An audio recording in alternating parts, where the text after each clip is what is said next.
La société d'aujourd'hui offre aux jeunes des loisirs qui limitent leur temps d'activité physique et leurs interactions sociales.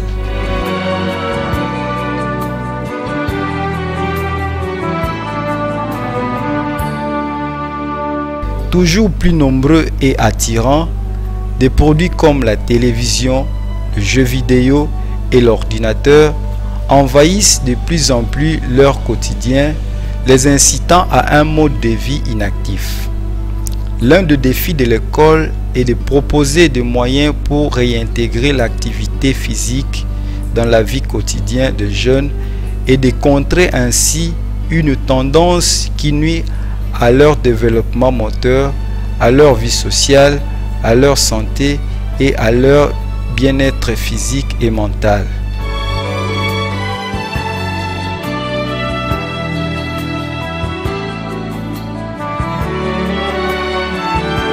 Et pour bien comprendre les enjeux de l'éducation physique, les professeurs Tao du département de l'éducation physique de l'université pédagogique de Kinshasa nous en parlent à ces termes.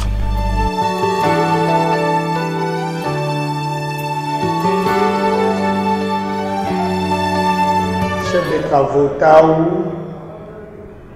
doctorant en éducation physique, président du Conseil des éducateurs physiques du Congo, chef de département d'éducation physique de l'UPR. Aujourd'hui, nous nous entretiendrons autour de l'éducation physique. L'éducation physique est une science. C'est une science qui a pour objet le développement intégral de l'individu du point de vue physique, intellectuel, moral et social. Cette branche a été introduite en RDC grâce aux missionnaires, notamment le père Raphaël de la Quétule, qui créa la première école d'éducation physique, dénommée IEP. Pour la petite histoire, cette école a vu le jour au même moment que le stade Tata Raphaël. On a posé la première pierre en 1948 et c'est en 1952 qu'on a inauguré concomitamment le stade et l'institut d'éducation physique dénommé IEP. L'IEP a évolué en 1953 déjà, c'était l'ouverture, c'était la rentrée au mois de janvier 1953. Ça a évolué jusqu'à ce qu'en 1959, il y eut l'Institut supérieur d'éducation physique, ISEP en cycle. Cet institut a évolué au stade Tata Raphaël. Par la suite, ça deviendra une section. Après la section, un département inclus dans la faculté des sciences de l'Université pédagogique nationale. Aujourd'hui, jadis, Institut pédagogique national. Et demain, déjà, dès la rentrée académique prochaine, le département d'éducation physique va s'émuer en école de hautes études en éducation physique et kinésithérapie. S'agissant de l'éducation physique, au niveau scolaire, c'est un cours très important, bien que négligé. Négligé parce que ce cours est parfois dispensé par des non-éducateurs physiques, avec tous les risques y afférents, notamment le fait de ne pas être éducateur physique. On peut donner des exercices qui peuvent entraver la bonne croissance de l'élève. Deuxièmement, il y a parfois des obèses qui n'aiment pas faire l'éducation physique sous plusieurs prétextes, partant soit de leur taille, soit de leur poids, ainsi de suite. Il y a aussi parfois certaines maladies, notamment l'asthme, l'épilepsie, la bronchite, qui constituent un obstacle pour la pratique du cours d'éducation physique par ignorance des élèves. Et nous, étant bouche autorisée, nous disons qu'il faudrait que tous les élèves, même ceux qui sont malades, pratiquent le cours d'éducation physique. Une leçon pour votre gouverne est composée de 3 grandes parties. La première, c'est celle que nous appelons la mise en train. La deuxième, c'est le corps de la leçon. Et la troisième, c'est le retour vocal. Lors de l'échauffement, la mise en train, on met en fonction toutes les grandes fonctions vitales. Même si l'enfant a une petite fièvre, le fait de faire un bon échauffement, la fièvre disparaît. Même si l'enfant a des maux de tête, le fait de faire des échauffements et plusieurs exercices d'activation fonctionnelle ça permet à l'enfant la vitesse de sédimentation, le fait que le sang circule normalement dans les artères et tout. Ça va permettre à l'enfant de pouvoir voir les maux de tête disparaître. Même si l'enfant a des maux de ventre, quelle que soit la douleur, le fait de faire l'éducation physique, avec l'échauffement, les tubes digestifs aussi est mis en partie. On utilise cela aussi et ça régularise toutes les fonctions. Quand on arrive aux abdos, les abdominaux vont permettre à l'enfant de consolider ses muscles abdominaux et ça lui permettra de diminuer, sinon de mettre fin à ses maux de ventre ou de coliques. C'est la colique. Ça lui permet de mettre fin à tout ça. Donc, c'est très important pour la médecine scolaire, au lieu de se livrer, au lieu d'habituer vos enfants à tout le temps prendre des médicaments, il convient de confier vos enfants à la pratique du cours d'éducation physique, car ce cours a été inscrit dans le programme scolaire pour deux raisons. La première, c'est sur le plan sanitaire, c'est la médecine scolaire. L'éducation physique, il n'est secret pour personne. Quelqu'un qui pratique du sport est exempté de certaines maladies, si pas de plusieurs maladies. Deuxièmement, sur le plan éducationnel ou instructionnel, l'éducation physique accorde à l'étudiant un bagage nécessaire. Il n'est secret pour personne. Quand on apprend le basketball, grâce au cours d'éducation physique, vous savez ce que c'est. Un dépôt, vous savez ce que c'est. Un panier, vous savez ce que c'est. En boxe, par exemple, un direct, un crochet, un hypercute, ainsi de suite. Ce sont des vocabulaires que l'éducation physique transmet à l'élève. Et ça lui permet d'être à l'aise quand il fait une certaine pratique sportive. Sur le plan social, vous êtes sans ignorer que aux États-Unis, par exemple, le sport contribue de manière significative, et je dirais même très significative, à l'économie du pays. Dans le budget américain, par exemple, c'est le tiers, 33, quelque chose, le tiers du budget provient de recettes de rencontres sportives. Or, la discipline censée donner du goût aux élèves, l'école étant la pépinière de toute discipline sportive, c'est l'éducation physique. Dans notre pays, vous avez suivi avec nous, nous avons apporté la première édition du CHAN, ça fait en sorte que la RDC soit connue au niveau mondial. Et notre équipe est allée et a fait bonne prestation à la Coupe du Monde de locaux. Donc, c'est une fierté pour le pays. Vous le savez aussi, ce stade, le stade Tata Raphaël, a abrité le combat du siècle. Combat dit du siècle. En 1974, le combat qui a opposé Mohamed Ali et Foreman. Le fait d'avoir abrité ce combat a fait en sorte que le Congo soit reconnu. Ça a constitué une publicité pour notre pays. Mais bien sûr qu'il y a des efforts qui méritent d'être faits, aussi bien de la part des décideurs que des sponsors. C'est vrai que souvent nous avons tendance à condamner l'État, parce que l'État ne fait presque rien pour le développement du sport, mais partout au monde, ce sont les sponsors, ce sont les entreprises qui apportent les moyens aux clubs, aux équipes, aux différentes disciplines pour l'épanouissement de ces disciplines. Dans notre pays, il se pose un problème, la formation des cadres, la formation des dirigeants, la formation des entraîneurs. Les gens ne savent pas qu'il faille passer à l'Université pédagogique nationale, au département d'éducation et gestion sportive, pour se recycler, pour être formé, de sorte à ce que le sport congolais se développe. Il est important d'affluer à l'Université pédagogique nationale, notamment au département d'éducation physique, pour l'intérêt supérieur du sport congolais. L'éducation physique est comparable à une mer. C'est une grande discipline à l'intérieur de laquelle nous avons la gymnastique, nous avons les sports, nous avons le loisir, nous avons la danse et nous avons les jeux. Le sport est un ensemble d'activités physiques ayant pour objectif la compétition. Donc qui dit sport dit compétition. Au contraire, le loisir, on ne voit pas la compétition, c'est l'aspect détente, c'est l'aspect épanouissement de la personne. La kinésithérapie est une science paramédicale, autant que l'éducation physique, qui s'occupe du traitement par le mouvement, par le massage ou la massothérapie. Donc, presque partout au monde, ces deux sciences sont souvent mises ensemble, l'éducation physique et la kinésithérapie. L'éducateur physique peut soigner au moyen des mouvements corporels. La kiné, au-delà du mouvement, y ajoute l'aspect massothérapie, de massage. On y va jusqu'au massage et en y ajoutant aussi certains matériels, notamment les foies rouges, les vibromasseurs et bien d'autres appareillages. Nous sommes personnellement très contents, très fiers de voir les dimanches des jeunes gens courir. Parce que il y a 5 ans, l'Organisation mondiale de la santé, OMS en sigle, publiait le rapport sur l'expérience de vie. Et il s'est avéré qu'en Afrique, il y a eu une augmentation de 5 ans de l'expérience de vie. De l'Africain moyen maintenant peut vivre pendant 50 ans. Et entre autres raisons, l'OMS a dit que c'est parce que les gens s'adonnaient aux activités physiques et sportives en Afrique. Ça épargne l'individu des différentes maladies. Et il existe même des maladies que l'individu peut posséder et dont le traitement soit exclusivement mouvemental, c'est-à-dire une activité physique.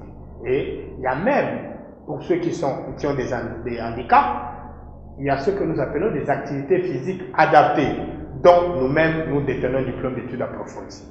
Donc, ça permet à l'individu, malade soit-il, de pouvoir pratiquer une activité physique, étant donné que l'éducation physique est très importante pour la santé de l'individu. L'éducation physique est très importante pour la vie de l'homme. Nous conseillons à cet effet à la population de pouvoir désormais s'adonner aux activités physiques et sportives. Nous avons eu à faire plusieurs publications, notamment sur l'influence de l'éducation physique sur la réadaptation fonctionnelle de l'hypertendu.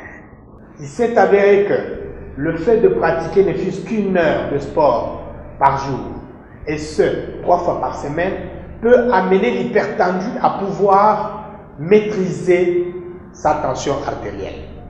Il s'est avéré aussi que, partant de notre article que nous avons publié, que l'éducation physique pouvait aider l'asthmatique à se maintenir en forme et à éviter toute crise, à une seule condition que ces derniers soient mis hors de ses allergènes. Nous avons aussi mené une étude par rapport aux obèses et nous y travaillons encore là. L'obésité peut être éradiquée rien que partant des activités physiques et sportives. Vous le savez autant que moi, cette triade-là, obésité, asthme, diabète, ce sont des maladies chroniques. Étant donné des maladies chroniques, pour aider l'individu à vivre longtemps avec ces maladies-là, il faudrait que l'individu se livre aux activités sportives. Mais alors, que ce soit des activités physiques contrôlées, surveillées par un spécialiste.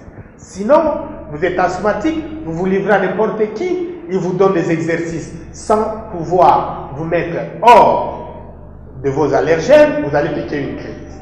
Vous êtes hypertendu, vous êtes là, vous travaillez avec quelqu'un qui donne beaucoup de cardio, il augmente l'intensité au point que vous ne tenez plus, paf, c'est la mort qui intervient. Vous êtes diabétique, vous faites l'hypoglycémie, on vous donne, vous vous confiez à quelqu'un qui ne maîtrise rien d'éducation physique, mais parce qu'il est maître, parce qu'il fait ceci ou cela, vous allez, vous pratiquez, il vous fait consommer, fait brûler beaucoup de calories, avec comme conséquence, vous allez faire une chute et ça peut vous entraîner à la mort. Nous avons assisté au décès de Foé, par exemple.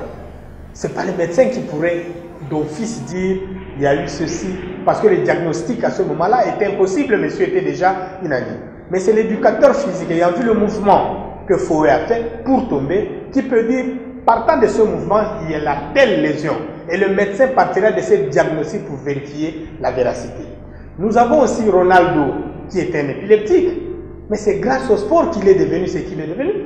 Il n'aurait pas pratiqué le sport, Ronaldo ne serait pas millionnaire. Et les exemples sont légion.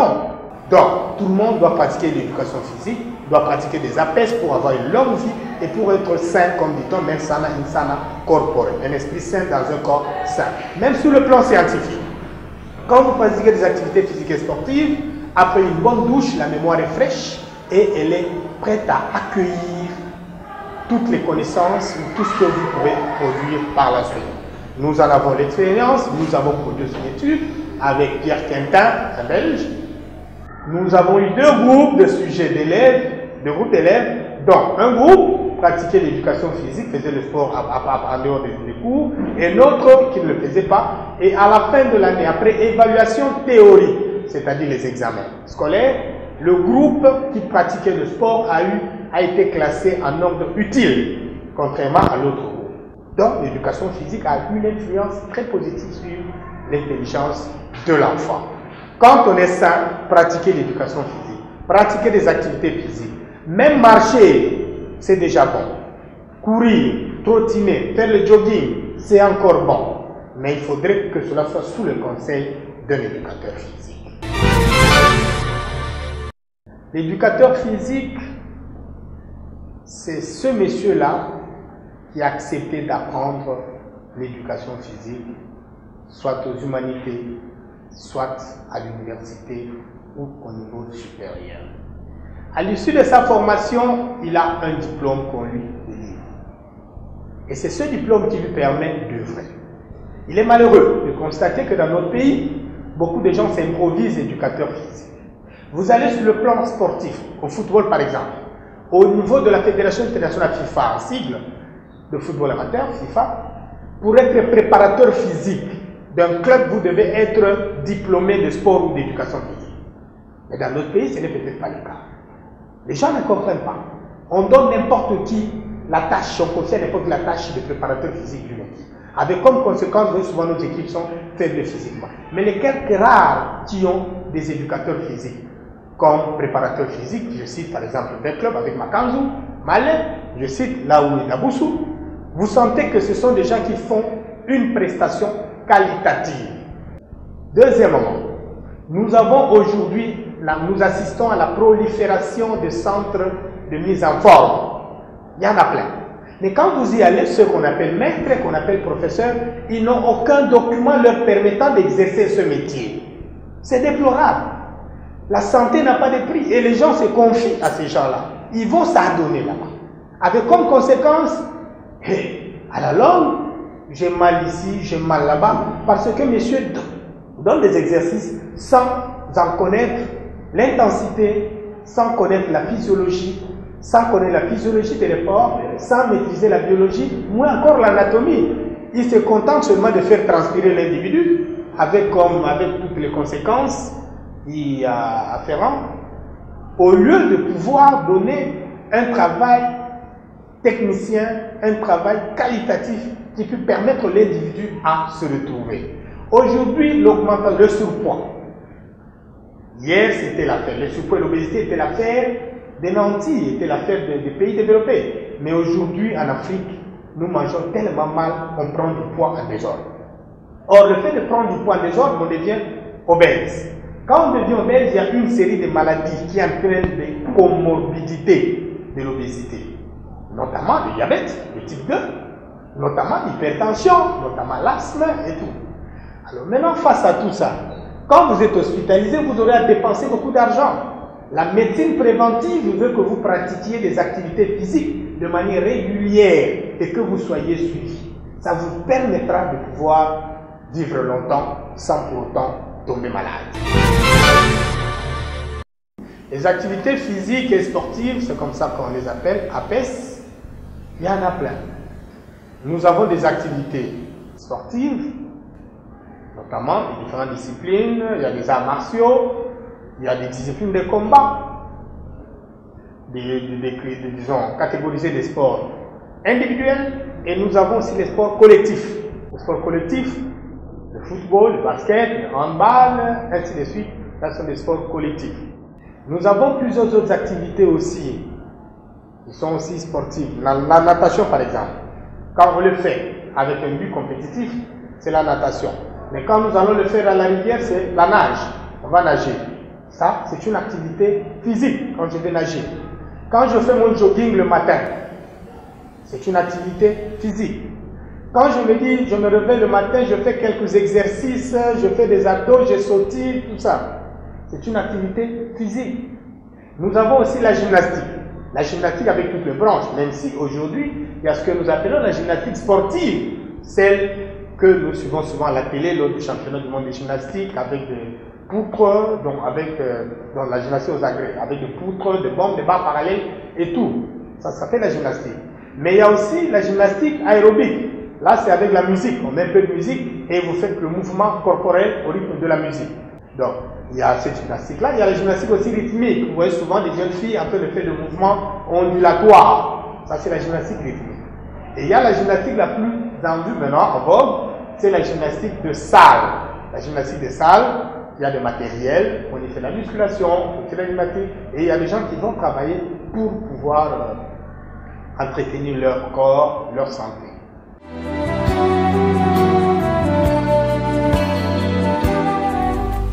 Comme vous l'aurez constaté, l'éducation physique est une branche très importante, aussi bien pour l'élève et pour les pratiquants. Un corps en pleine santé est essentiel à l'épanouissement de l'individu. Le corps est notre véhicule pour la vie. Il convient donc de le maintenir en forme.